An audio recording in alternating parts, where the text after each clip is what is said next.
ইফতারে কিন্তু ট্রাই করতে পারেন প্রাণ ঠান্ডা করার মতো একটি শরবত, যেটা বানাতে খুবই সিম্পল আইটেম, যেগুলো ঘরে সবসময়ই থাকে রমজানে। চলুন তাহলে দেখে নেওয়া যাক এই প্রাণ ঠান্ডা করা শরবতটি। এজন্য প্রথমে আমি নিয়েছি 3টা বেশি পেকে যাওয়া কলা, কারণ এগুলো আমরা অনেক সময় ফেলে দিই, না ফেলে দিয়ে কাজে লাগাতে পারি।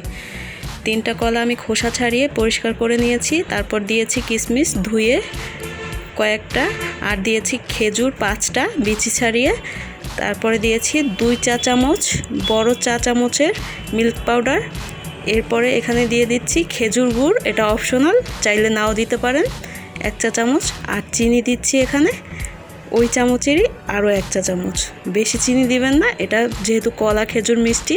এরপরে সামান্য একটু 1 চিমটি বিট লবণ দিয়েছি, আর দিচ্ছি হচ্ছে এখানে আধা কাপ পরিমাণ পানি। এরপরে এটাকে ঢাকনাটা বন্ধ করে ব্লেন্ড করে নিচ্ছি।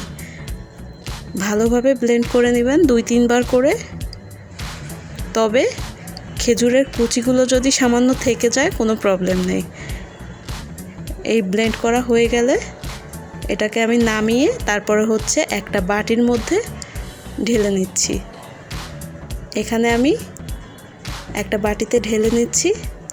খেজুরের যে টুকরোগুলো আছে এগুলো শরবত যখন খাবেন, মুখে যখন বাঁধবে, খেতে কিন্তু খুবই ভালো লাগবে। এরপরে এখানে আরও হাফ কাপ পরিমাণ পানি আমি অ্যাড করেছি, কারণ হচ্ছে এটা খুব ঘন একটা মিক্সচার হয়েছে।